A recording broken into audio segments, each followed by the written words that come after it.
Okay, we are now streaming. All right. Good evening, everybody. Let's go ahead and get this meeting started. So we'll start with our roll call. Tony Beardsley. Here, Riley. Howard Alstor. Dave Price. Leslie Post. Adrian Jackson.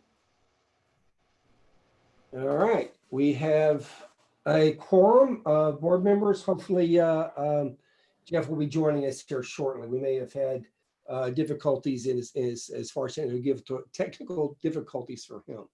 So we've got a quorum. Any comments from the public? Aaron? We do. Is Regina on, Rick?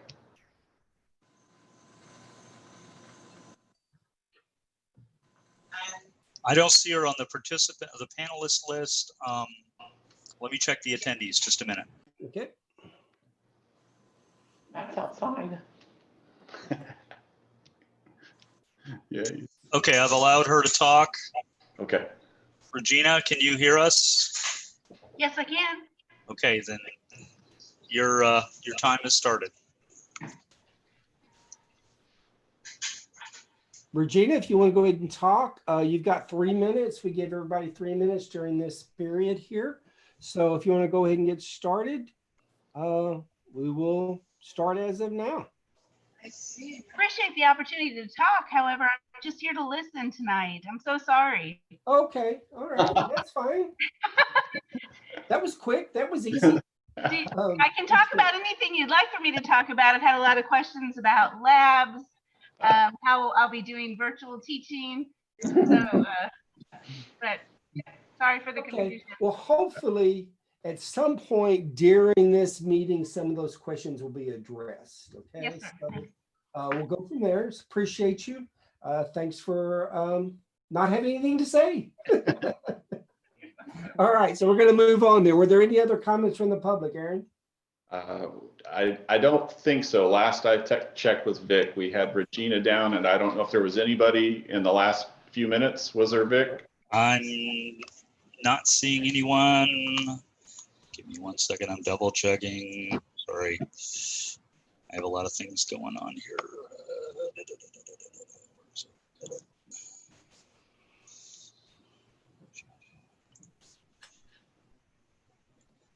Oh, wait a minute. Hold on. Okay. Hold on. Maribel, Brenda, no. Regina, Maribel, Jeff, Tony, cut. Jeff. Okay. No, we're good. We're good. All right. We're going to move on then in the agenda. The next is the consent agenda. Has everybody had a chance to review the minutes from the July meeting to make sure they're accurate? Also, the enrollment report. I got to say, I'm very, very pleased with that enrollment report. 1217, up 100 from last year, same time as last year. That is really great. I mean, I know we had the concerns around COVID and a few other things to see what the actual numbers end up being, but I'm really pleased with the fact that we're at 1217 as of this week. So anybody have any questions around the enrollment report or the July regular meeting? And then I'll also talk about the financials here, but any questions or comments on the meeting notes from last month or the enrollment report? Just to refresh my memory, what is our cap on enrollment? 1225. Okay. And we're at 1217 now. So, we've only got space for a few more, and that's really the only place we can put them, I think, is at 11th and 12th, if I'm right. Is that right, Heather? Mm-hmm. Yeah. She's shaking her head, yes. So don't have a lot of space. It's great. We've got, I think, in the waiting list at 800. So that's pretty darn good. We really couldn't ask for much better than that. All right. So before we vote on this, I do want to talk about the July financials. We did get an update sent out today on some of the financials. Did everybody have a chance to review the updated financials today? If not, take a minute now to take a look at them. Are there any questions around the July financials? And we're going to ask Ken to speak here in a minute just to see if he has anything he wants to say. Ken is from the Resource Center here for us, Arkansas Public School Resource Center. He's in Little Rock, but we'll see if he has anything to say here in a minute. But first, any questions around the July financials? Do we know when the budget's going to be entered? Aaron, do you know when the budget will be entered into the system? I do not know when the budget will be entered into the system at the moment. Is Bonnie still online somewhere? Bonnie, could you answer that Hi. by any chance? Well, we're still waiting to get the state aid printout. They've sent them out for the public schools, but not for the charter schools yet. That'll give us a better idea about what our funding is going to actually be.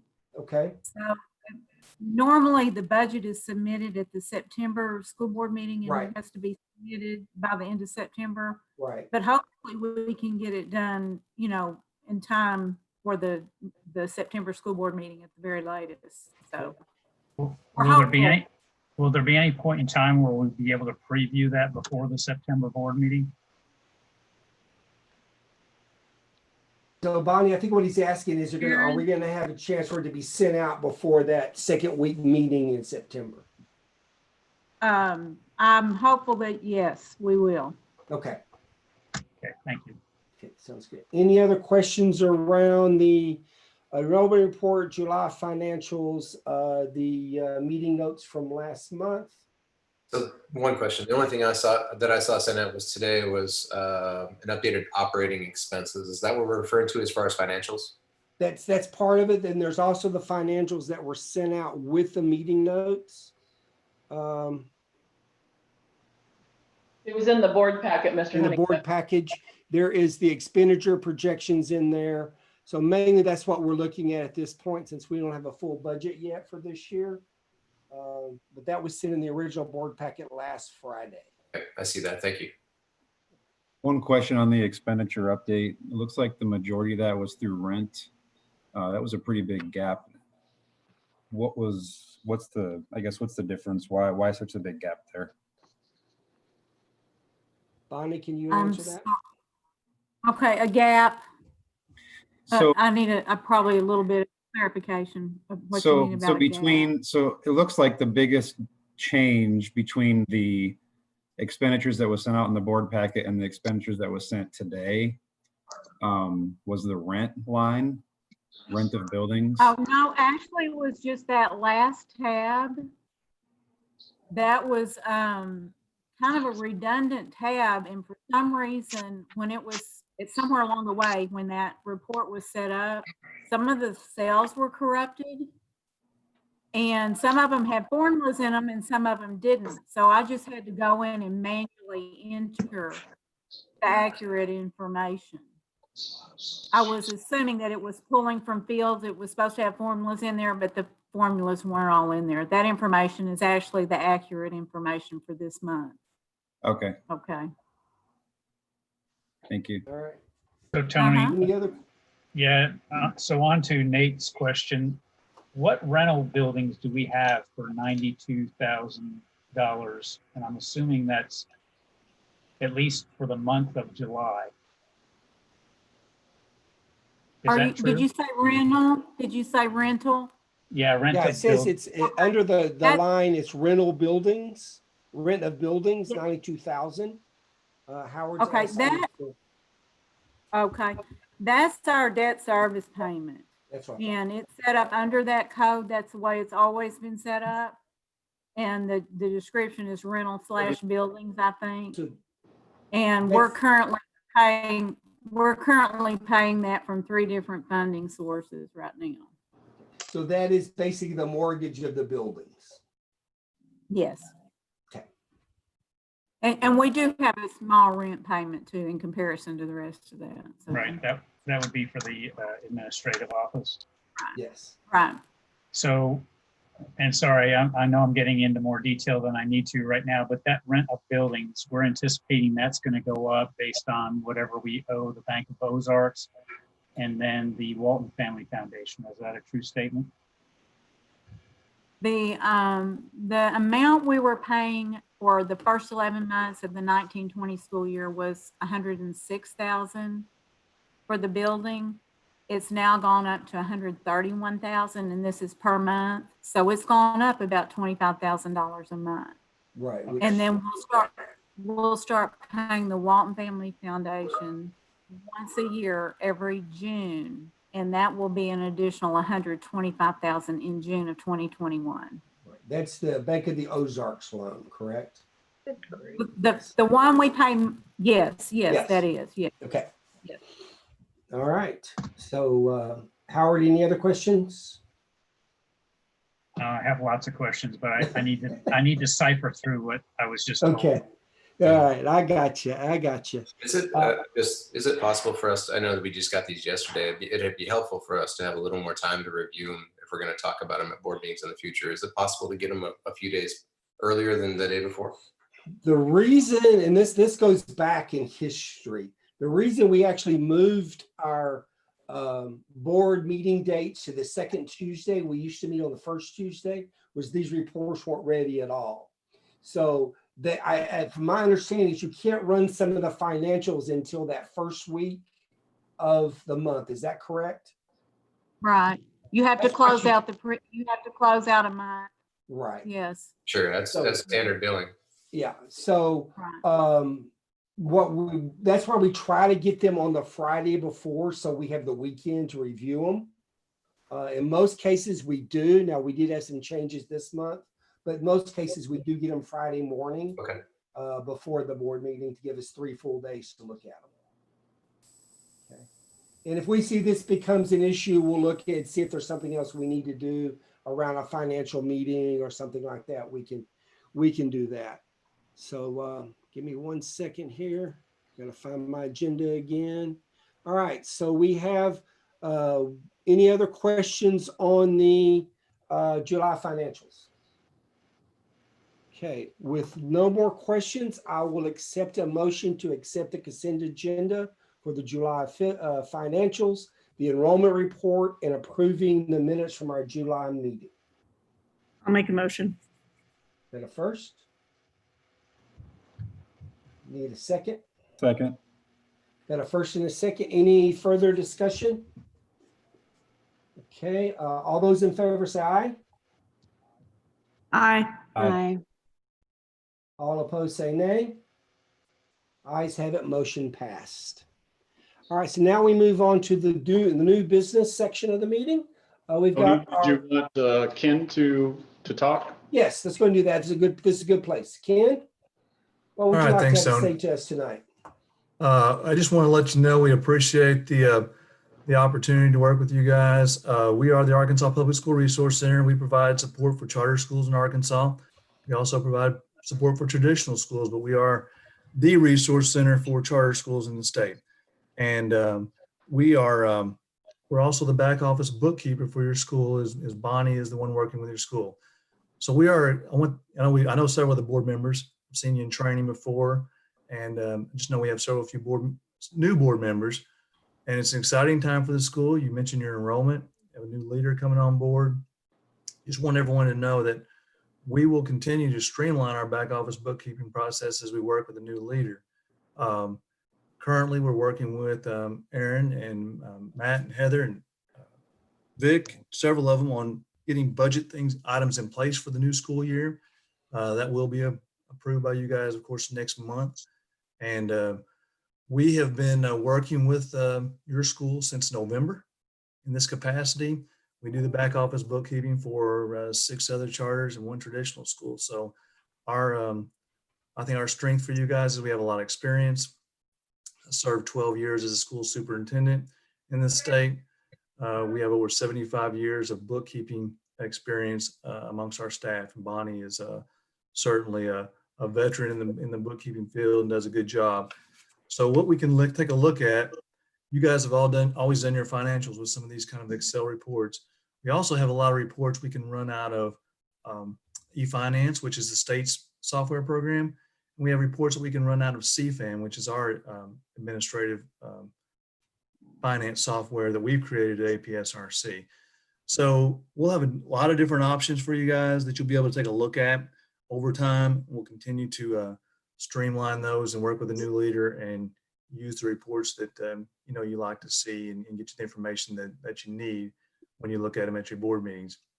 I do understand that timeline is a little bit tight, but with most schools, they typically get the reports on the Friday prior to the Monday board meetings. But we appreciate the opportunity to work with you. I know you have several new board members, so I also wanted to mention that Arkansas Public School Resource Center provides school board training for charter school boards, and our 2 trainings in Northwest Arkansas will be October 12th and November 5th this fall.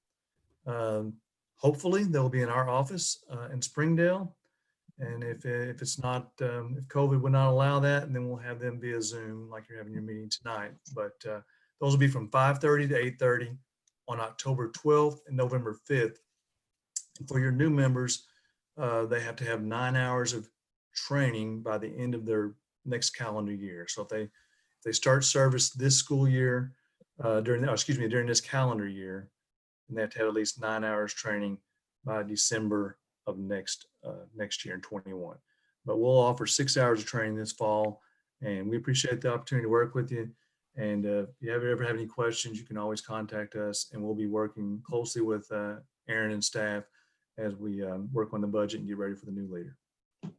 All right, thanks, Ken. Did anybody have a question for Ken or any comments? I just want to thank Ken. I've talked to Ken a couple of times in the last week, and just really appreciate all the help that he's given me, and want to say, if you need to reach out to somebody, they seem like they're available for us. So be sure and do that. Did anybody have any questions for Ken? No, I'll just second what Tony said. Ken, thank you very much for all the help that you're giving us and you continue to give us. It's been extremely beneficial, and just thank you. Appreciate it. But that's what we're here for. And if there are no other further questions, Bonnie and I are going to take the opportunity to just drop one out. And All right. hope you guys have a great rest of the meeting. Thank you. Thank you. Bye-bye. Thank you. All right. Now Hey, go ahead Tony. and move on to the principal reports. Yes. Tony, one question. Is Debbie on the line somewhere? Yes. Deb's here. Yeah, So there she is. Debbie, can you put together the training spreadsheet for the board and keep track of whose hours are up to date or who needs to take hours? Yes, I have. It's up to date. I can send you what I have. I haven't added the new board members training they had this week, but it's up to date. I can send it to you. Okay, That thank you. sounds great. Thank you. So let's go ahead and move on then to the principal reports. I'll let Matt and Heather decide who's going to go. Whoever speaks first gets to go. I'm first. So all of the high school Lincoln Learning courses have been created, and their teachers have been sent their login credentials so that they can start getting those courses customized according to how they'd like them. It works really nicely. It takes all of that information from eSchool and auto creates the courses and puts the students in them based on what's in eSchool. So that makes it super easy for Matt and I to get all of those things started. We had 4 students recognized as AP scholars this year after AP exams. These students have taken at least 3 AP exams and have an average score of 2.5 or higher.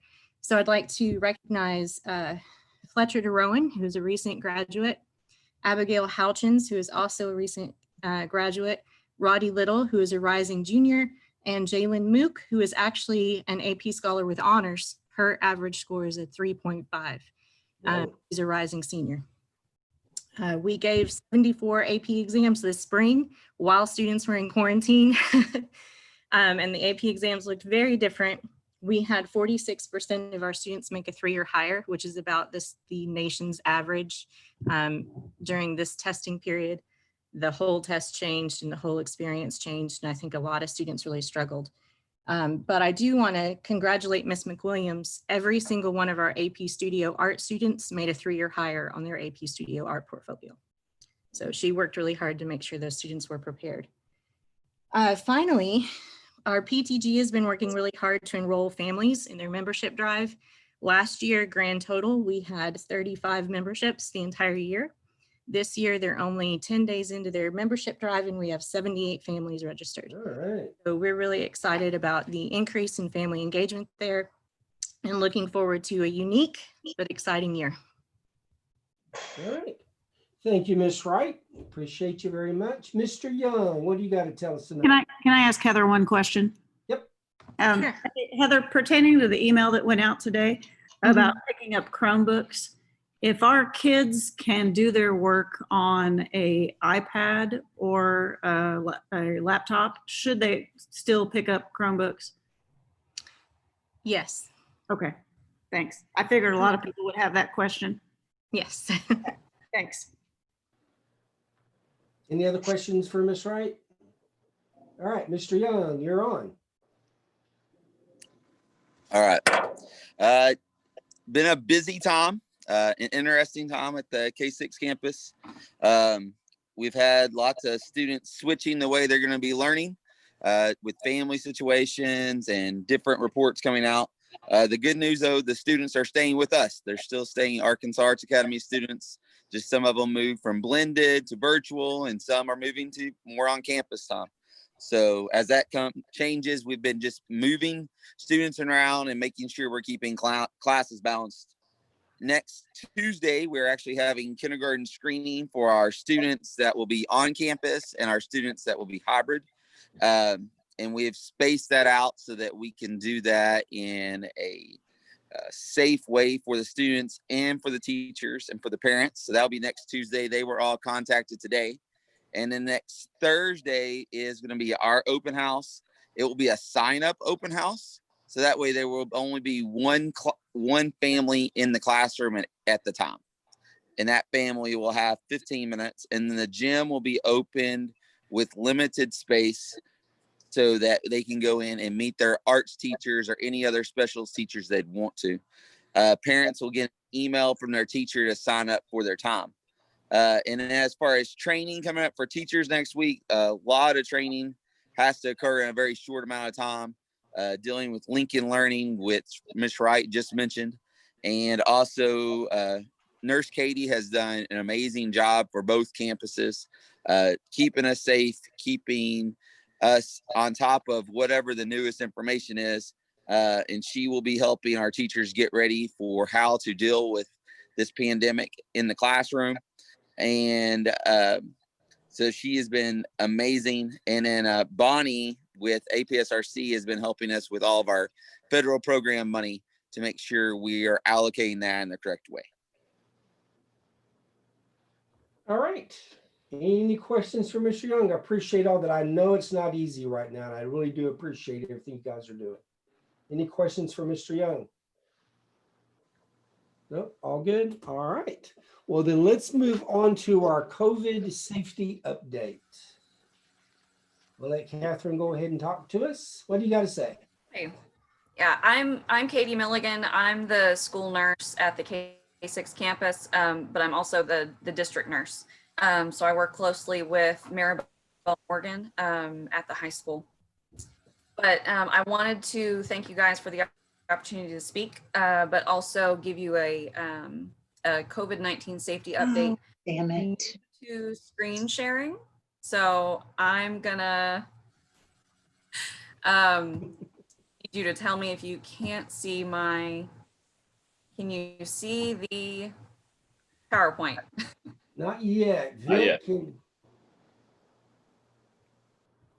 You gotta hit that share screen button there, Katie. There we go. There we go. There you go. Hey. And I want to thank Victor, because I know Victor's helping all of us that aren't very savvy. So, our COVID-19 safety update. I just want to run through a couple things. First, our daily COVID-19 screening protocol. Staff members will check their temperature before leaving home in the morning, or they can see a screener in the parking lot just to have their temperature taken.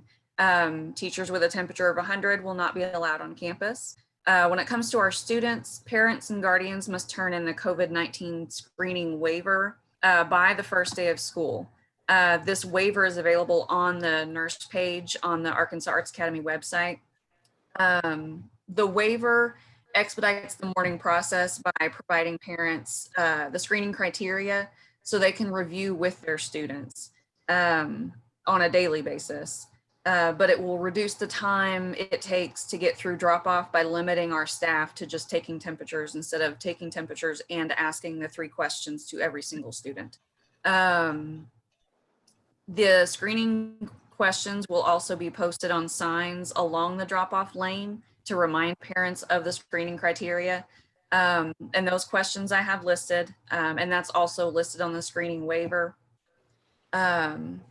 Students in car line will have their temperature taken prior to exiting the car by staff using no-touch thermometers. If the temperature taken is 99.5 or greater, the nurse will then recheck the temperature with a tympanic or ear thermometer. And then if it's 100 or greater, they'll be sent home. Walk will have their temperature taken prior to entering the building. If the first temperature checked is 99.5, the nurse will recheck. And then again, if it's 100 or greater, they'll be isolated first while they wait for a parent to pick them up and then sent home. And then students who ride the bus will have their temperature taken prior to getting on the bus. A student with a temperature of 99.8 will be sent home. This is just to prevent a low-grade fever turning into a full-blown fever while they're on the bus. The face covering policy. All staff and students, grades K through 12 at Arkansas Arts Academy will wear face coverings when on campus. Face coverings will be worn when indoors and will be worn outdoors when social distancing is not feasible. Face coverings may be removed at the direction of the student's teacher just when they're eating and drinking, so snack and lunchtime. And then also during vigorous exercise indoors when 6 feet social distancing can be maintained, or outdoor activity when 6 feet social distancing can be maintained. I've taken several trainings through Arkansas Department of Health and Johns Hopkins, and the primary thing they're stressing is the social distancing.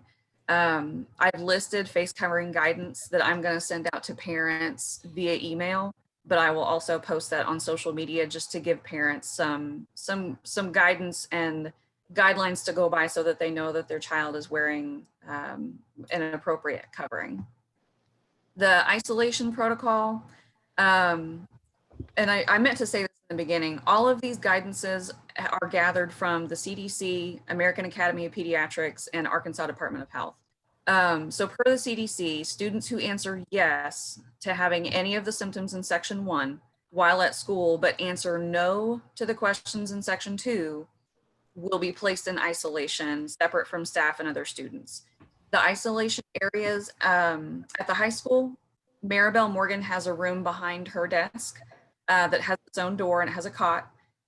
So that's going to be their isolation area. And then at the K6 campus, it's going to be the office outside of the principal's office, and we'll have plastic hung to create barriers between students that are isolating.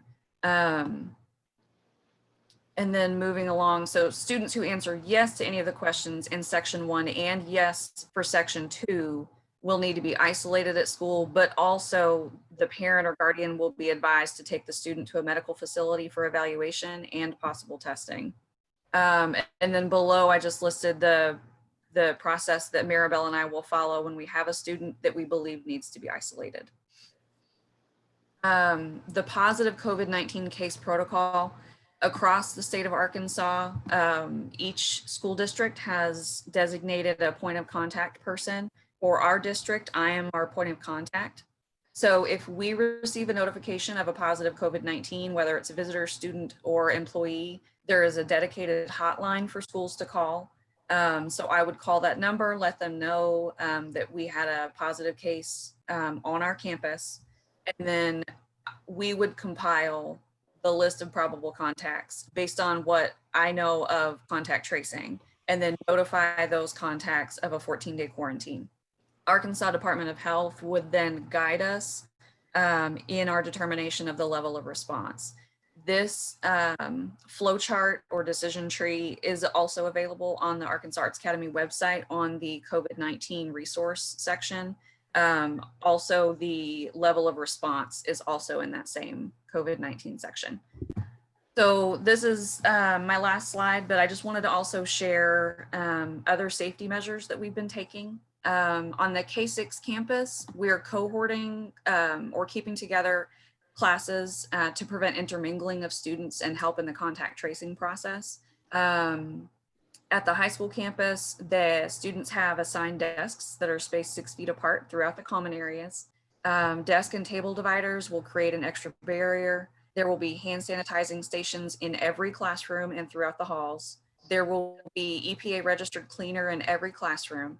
There will be no cloth alternative seatings or seating used in classrooms like beanbag chairs and couches. Outdoor areas will be available for classroom activities.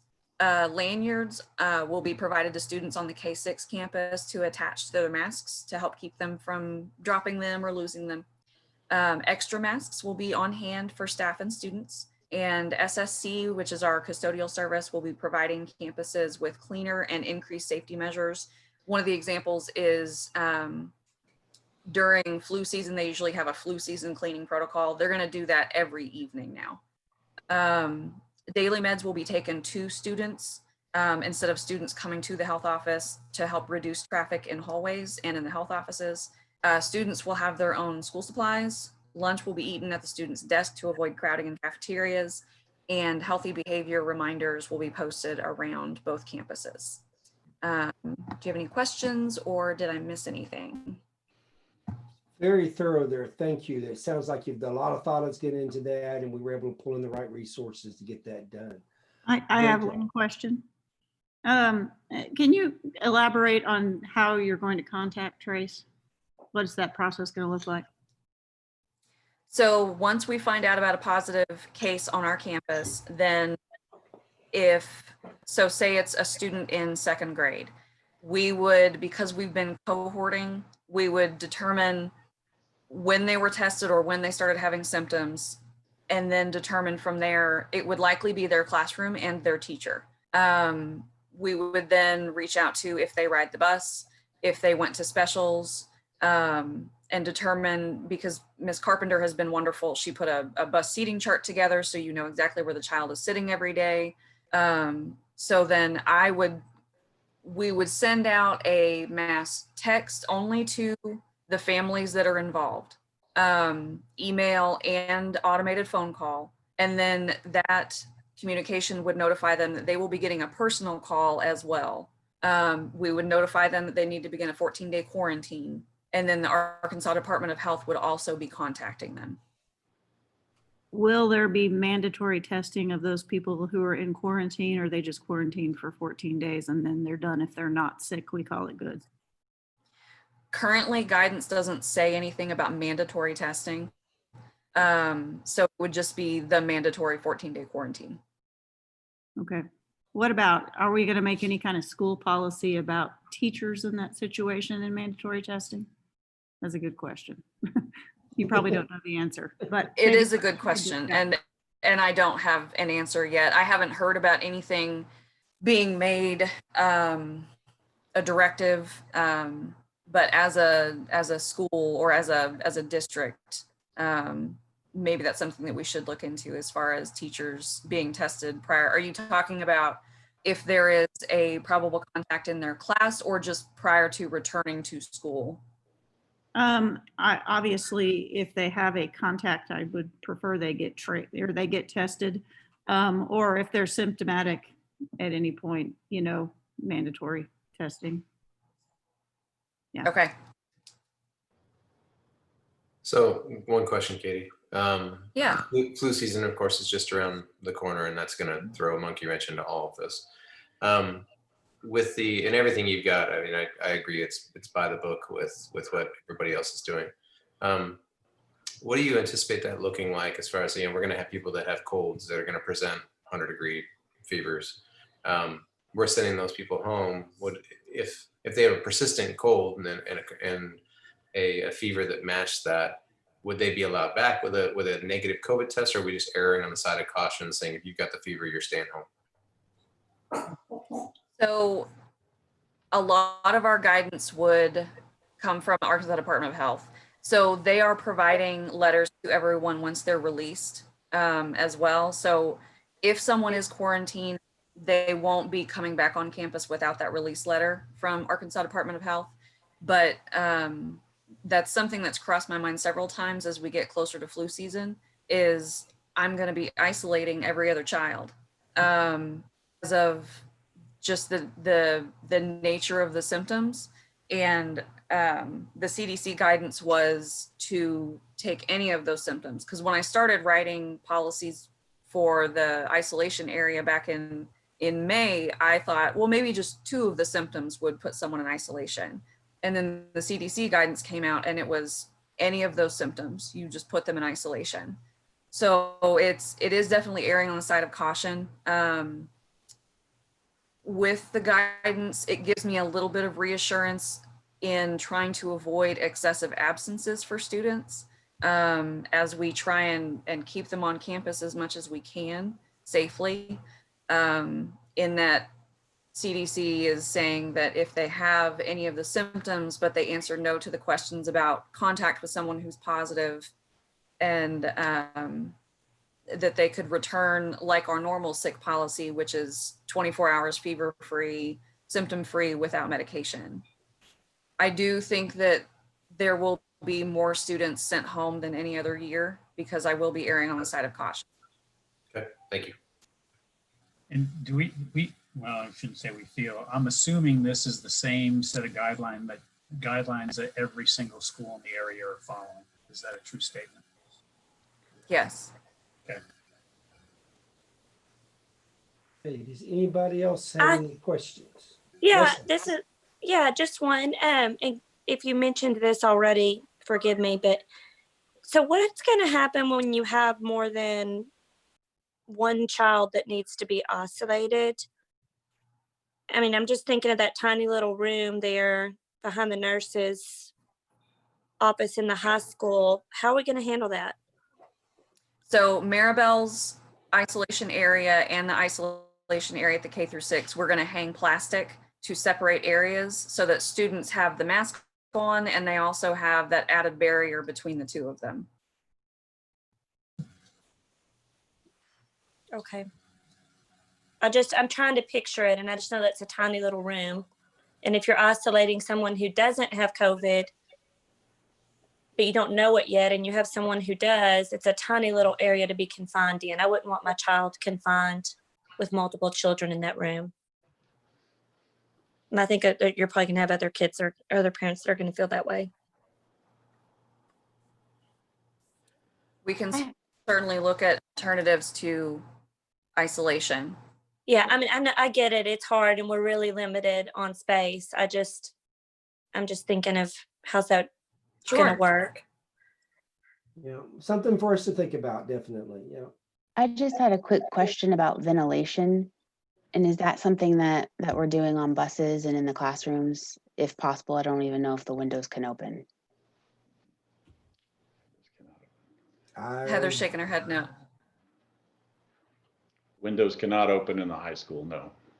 Yeah, none of the classroom windows open in the classrooms at the high school. I do plan on having the windows open in the commons and fans blowing air out, and also having the side entrance of the performing arts centers open with fans blowing out to increase the ventilation in those spaces, because that's where the majority of students are going to be in large study halls. Yeah, but I don't have any classroom windows that open. Mr. Young, what about the K6 campus? Most of our classrooms actually have outside doors that we can utilize. So an advantage of an older building, we'll call it. Yeah, that it is. All right. Hey, Any Tony, other questions, Howard? Yeah, just one more question. How soon will we be able to get this information in front of the parents? And the reason why I'm asking the question is it's unfortunate that we have to be in the situation that we're in, but this is kind of going to put a undue hardship on some parents that are going to continually have to stay home, especially parents that don't have the opportunity to work from home. So I think we probably need to communicate with all of our parents pretty quickly so that they understand what's going to be coming at them. So you're asking, when is this going to be sent to the parents? Is that what you're? Yeah. Heather, Matt? So I understand the concern. I just want to point out that it's not just our district Oh, that yeah. follow these policies. It's Yeah. every district in the state of Arkansas will be sending teachers and students home for quarantine when they come down with these symptoms. Right. Yeah, and I understand that part of it. I'm just trying to get it out there in front of them as quick as we can so they understand what's going to happen before it happens. Yeah, I mean, we can share that information. Most of it has been communicated in town halls that Katie's part of already. And those are out there on YouTube, but we can definitely put it in writing and emails as well and send it out tomorrow. I firmly believe this would be an opportunity to over communicate than under communicate. Yeah, Yep. I agree. All right. Any other questions around the COVID safety protocols update? Everybody's good? All right. So let's talk about the new modified 2021 school calendar. That has to do with the changing of the start date. Is that correct? That is correct. You've approved the calendar before, but what this then happened by pushing the dates back is all the quarters ended up having different weights to their dates assigned for them. So typically our first quarter would have ended around the October, right before the October break. Our third quarter would have ended right before spring break. So there's going to be differences in how those quarters are broken up and the amount of days. So we had to fill out an application for this to take place. And that's what we have to have approval on. Did I miss anything principles wise? Because the two breaks that were in October, we had a 2-week break there and the 2 weeks for the spring break. One of those are both now virtual. So we have those days that are allowed for it. And that is what's shown up in the calendar that was sent to you. Right. So are we getting, Aaron, are we getting just the 1 week breaks now? We're not getting 2 week breaks? Is that the way I remember looking at that? That is correct. There will not be any on site of those 2 breaks. It'll be completely virtual for the week before of each one of the breaks. Okay. All right.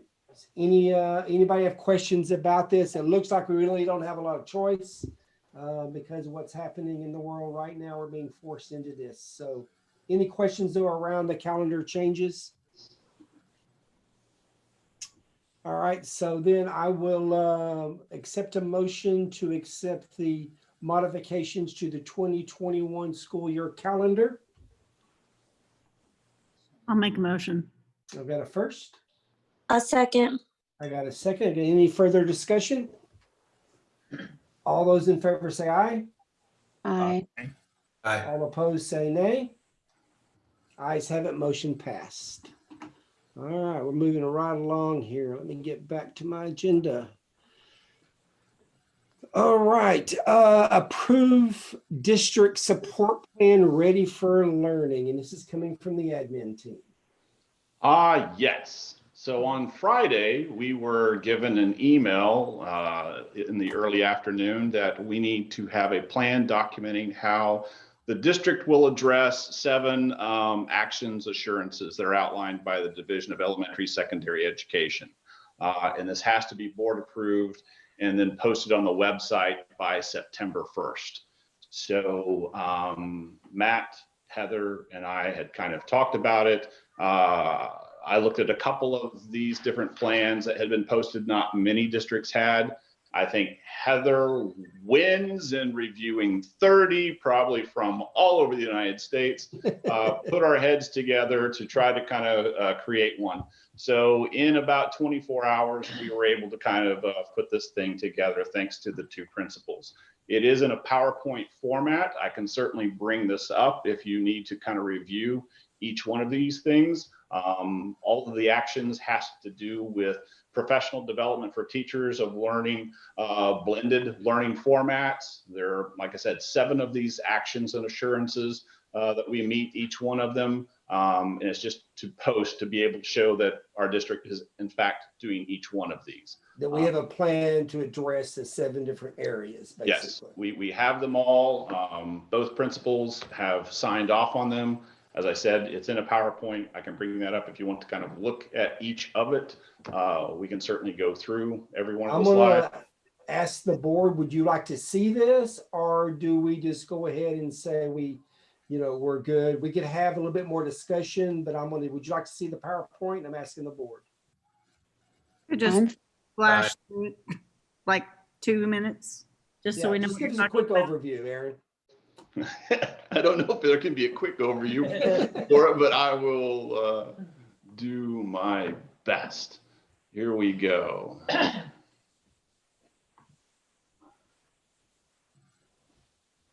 Did it work? Yep. Okay. We can see it. You can see it. All right, let me get over to slideshow. All right, so this just kind of outlines, and please, Heather and Matt, as you are the individuals for these districts, chime in on all of these, as I will not have all of the information. These are the 7 actions and assurances that the district must show that they will meet, and then they are broken down into one at a time. So here's the first action.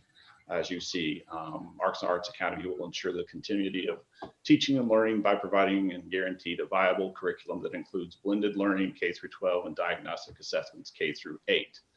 So we have this outlined here, what this is, the instructional model that we will follow using the virtual, the in-person, and the hybrid, and then the diagnostic assessment, the curriculum that's included for these blended models listed here. And if you have any questions as we kind of go through it, please let me know. The diagnostic assessments that take place, as you see, 3 times a year for the K6 and the 7-12. Again, this is just information that's going to be posted there that we have this plan. The blending and virtual learning plans replaces what we had as the traditional, and then how the families are able to kind of select from one of these. With the attention down at the bottom, the teachers will be required to report to campus during blended, remote, and virtual learning for the regular contracted hours, unless ordered to quarantine or self-isolation. This is the second action that we will address unfinished learning from the prior year using the Arkansas playbook. And that was designed by a coalition of educators that has model plans, addresses student learning. And so these results from diagnostic screening, guaranteed viable curriculum, and district developed resources. And here we have it as what we will, how we will address the unfinished learning.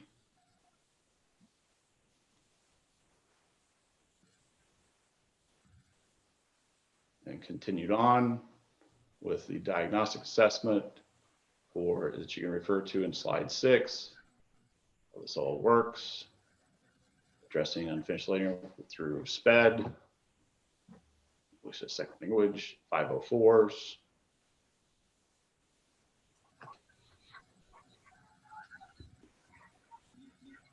K6 students will complete the iReady diagnostics. Again, all information for the plan for the district in this particular action. Action 3, we will utilize a learning management system. 2 learning management systems that will be used is Google Classroom, both at K-12, well, for both, yes, the kindergarten through the 12th grade, as well as Buzz Learning and Lincoln Learning. Action 4, we'll offer ongoing professional development for learning management systems. So this is for the educators, both campuses, as are outlined there in each training opportunity that they will have.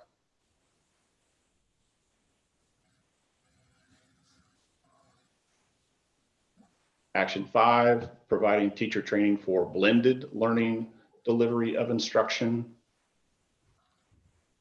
Again, training opportunities that outlines all teachers from the district, what that will be.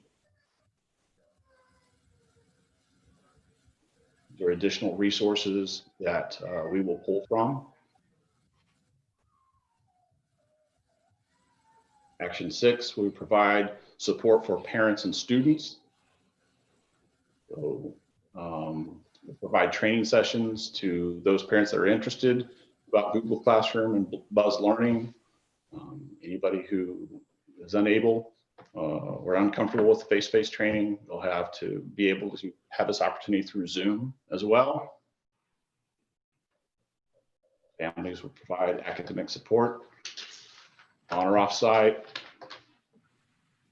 Contact them all through what you see there: email, Zoom, messages, Remind, Class Dojo, in person,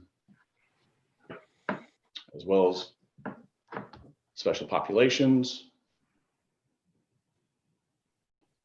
the social and emotional support for families and students, Division of Elementary and Secondary Education, again, resources from their playbook, our school calendars, school-based counseling,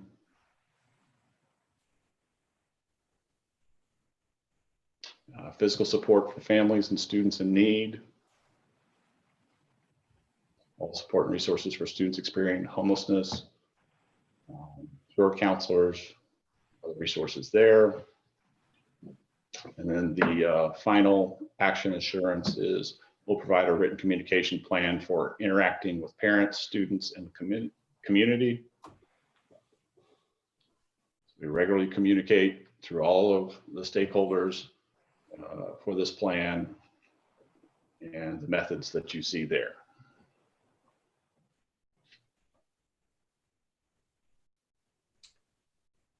It's looking good.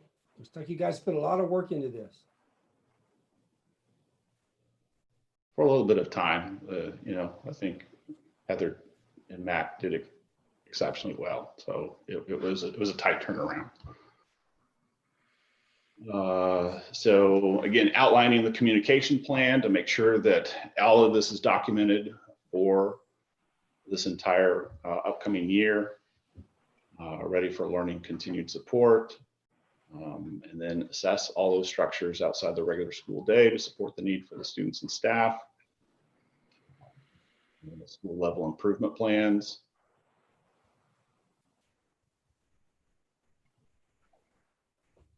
And then we have 2 pages of points of contact, any questions that individuals may have specifically about any part of the plan. This is how it is then spread out. You can then contact each of these individuals here and here.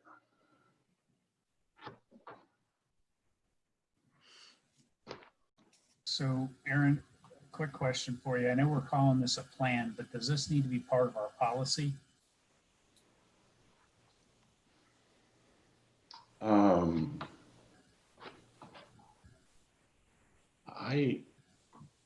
If I understand correctly, most of this is policy already that we do. Is just taking the actions for this particular year given. So that's a good question. Heather, Matt? The state doesn't define it as a policy. They Right. clearly stated a support plan for the rollout of blended learning on each campus.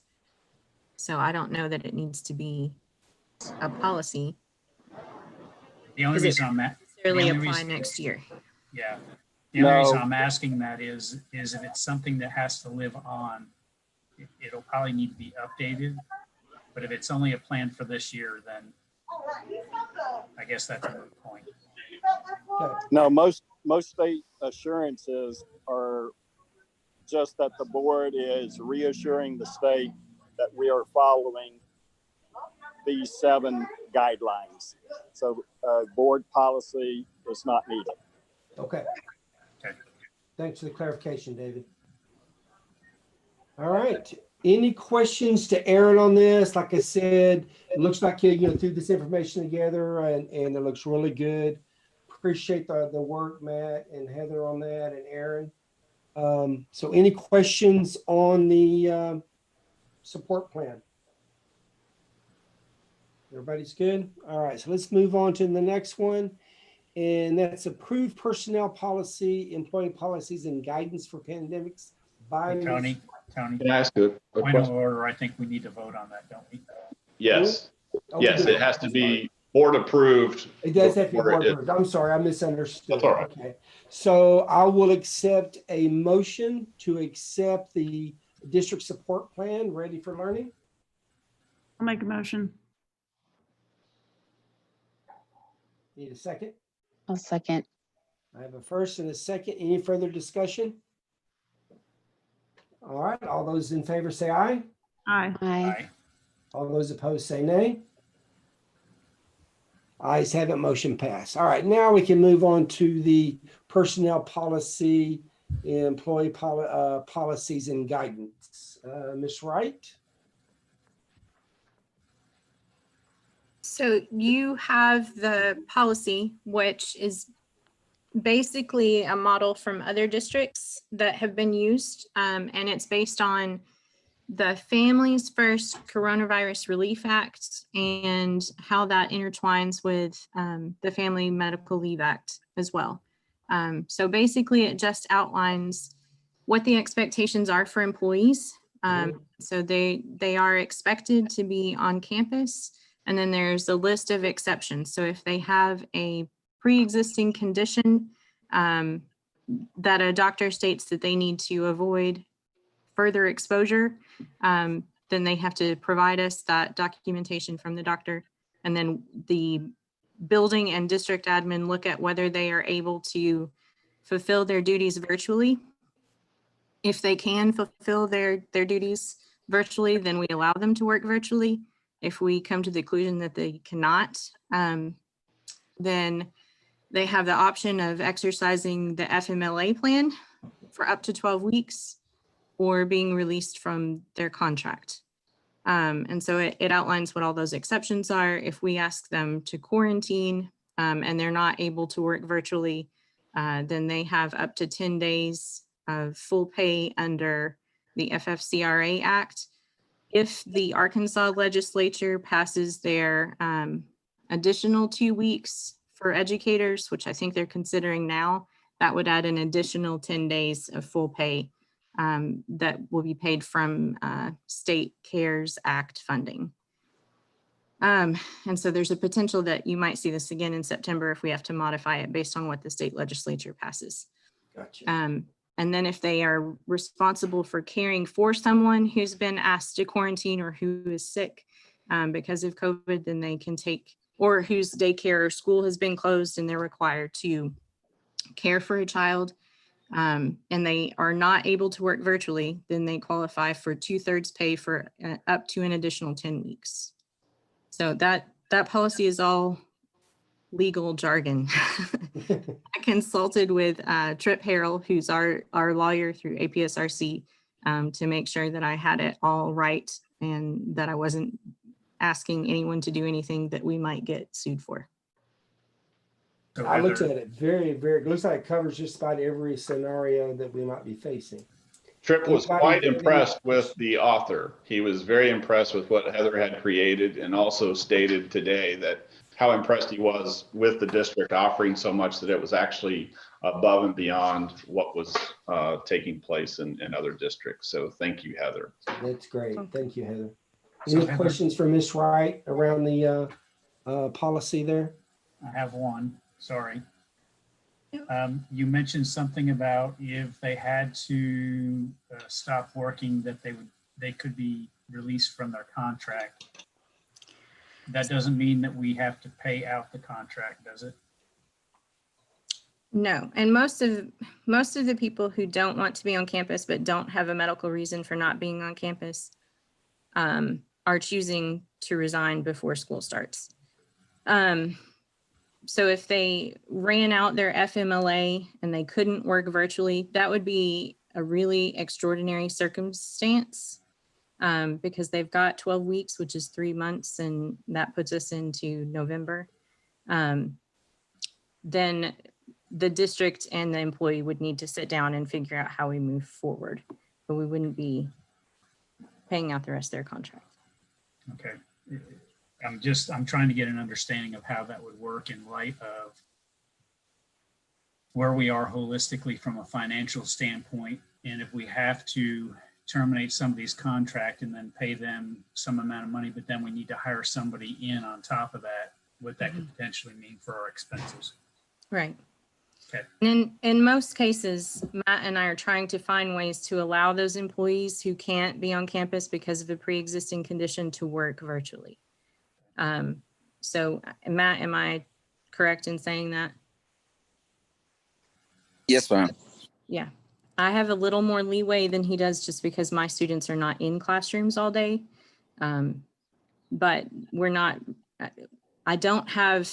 we don't have an overwhelming amount of teachers who have said that they are looking for that documentation to work off campus. Thank you. All right, so I think we will need to, we'll need to vote on this as a policy. So I will entertain a motion to approve the personnel policy, employee policies and guidance for pandemics. I would entertain a motion for that. Do I hear? I'll make the motion. Second. First, Second. you got a second? Any further discussion? All those in favor say aye. Aye. Aye. All those opposed say nay. Ayes have it, motion passed. All right, I'm gonna flip. I'll go ahead and talk superintendent search update. We're gonna talk more about that in an executive session here in a little bit, but we're winding that up. And hopefully we'll be looking at a new leader here real soon, but we'll talk more about that at the executive session. So establish a finance committee. So I was meeting with APRC, Ken and that group, or talking to them this past week and yesterday. And one of the suggestions they had was that maybe we should come up with a finance committee. And I think that's a good idea. And I don't think this is going to be something that would meet, on a real regular basis, but something to review to make sure we have a very good understanding of what's going on with our financials here in the district. We've always had a good relationship with our finance people and we're able to look at whatever. But as you notice, Ken also mentioned the different reports that they can make available for us. So I would like to, if you're in agreement, establish some type of committee that will be overseeing the finances of the district. They won't be doing the books, anything like that, of course, but we'll just be looking at the reports and making sure everything is in line. What do y'all think? I think that it's a good idea, but I am not the right person for that committee. And there are some other people on this board who are. I agree with Kara. I think it's even crucial right now, especially with COVID going on and knowing about the additional expenses that we have coming up this year, that we're putting a little bit more scrutiny on the overall budget and our expenses. Do I hear a volunteer to head up the committee? I don't think I would have the time to head it up, but I'd be happy to be a part of it. Like I said, I don't see this being a monthly thing. Now that's going to be up to the committee, but I don't see this being a regular, full-time, type thing. But maybe reporting to us every 2 months, that type of thing. If Jeff doesn't mind, I'll work with him. All right. Are we looking at outside board member or outside of the board, or are we talking about just within the board? What are you looking for? I would think it would be within the board just to oversee the finances within the district. Well, I don't want to speak for Nate, but he is the treasurer. Where did He might go? Lost Nate. Lost Nate. Well, he's not here, so I guess we can volunteer him, right? So Howard, I'm gonna let you, move forward with this. Let's go and get something started. You can figure out when y'all need to meet. I would say Jeff has kind of volunteered, maybe you, Jeff and Nate, and the three of you decide if it's 3 of you or 2 of you. Go from there. I'll wait. I had some questions earlier and it seems like all the information is not in place just yet. So our first meeting probably won't be until we get the budget and some of the other financial information and have a better picture of what's going on. Sure. Well, I think this is a good move as a board for us to do this, just to make sure, like you said, Howard, with some of the bond payments coming due this year for the first time, just making sure everything's covered, or ducks are all lined up in a row. Jeff, appreciate you volunteering. Howard, I appreciate you volunteering. I think this will be great, and I appreciate Nate being volunteered. All right, so moving on. Any discussion of items since the publication of the agenda, Mr. Jones? There's just one little highlight that I wouldn't mind sharing, if that's all right, just to kind of add a little smile, maybe. That would be okay. Let's do it. Let's see. Did it come up? Yep. All right, let me slideshow. So I don't know if you know or had heard, we had our high school, a team of the high school students that came out in the summer to paint a mural in Pea Ridge. There is a new splash pad that was dedicated last year. We were approached by the council there, Parks and Recreation, to see if we might be interested in embellishing it. And they wanted a certain type of theme as it would cater to younger children. Our fantastic high school art teacher, Crystal McWilliams, of course, eagerly thought this would be a great opportunity, had the kids actually create certain ideas and themes. It went to their city council for approval, got approved, and then COVID broke out. A lot of these kids thought this was not going to happen, so they volunteered time to be there at 6:30 in the morning during the summer to get this thing done. So here's a little timeline and what they did. I think it's just absolutely beautiful and bright. Love what they've done. And here they are with the finished. And I just ask that you just look really closely at it. I mean, I think you just feel like you're in the ocean, don't you? I mean, doesn't it just kind of do that? I don't know. So there's Ms. McWilliams on the end. You can see that she just radiates this wonderful creative energy for all of them. And I just want to make sure that we had a little highlight of that, of kind of what we are still doing here in the arts. That is great. That's great. I saw there was an article in the paper, was there not?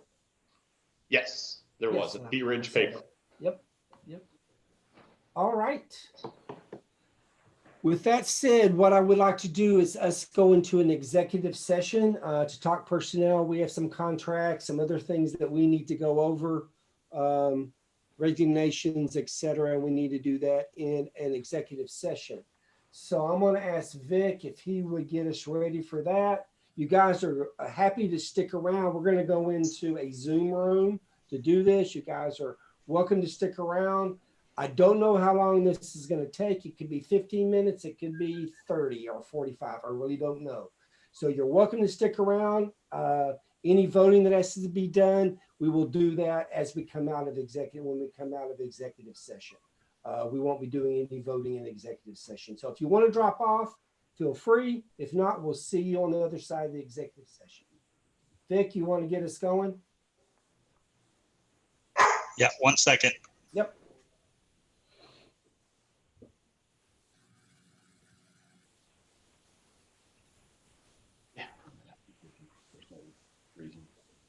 Okay, just let me know when we come out of executive session and if they vote. Okay, so we are going into the executive session. As soon as Vic says we're good, I'll give you a time. Yeah, you all should have received a link to join that session. It'll probably kick you out of this meeting. So check your emails for that. And if for some reason you can't join, I'll know it. Just a minute. Okay, so we want to leave the one that we're in now to join this one, correct? Yeah, I would go ahead and click the link on your email. Okay. It should ask you about leaving it.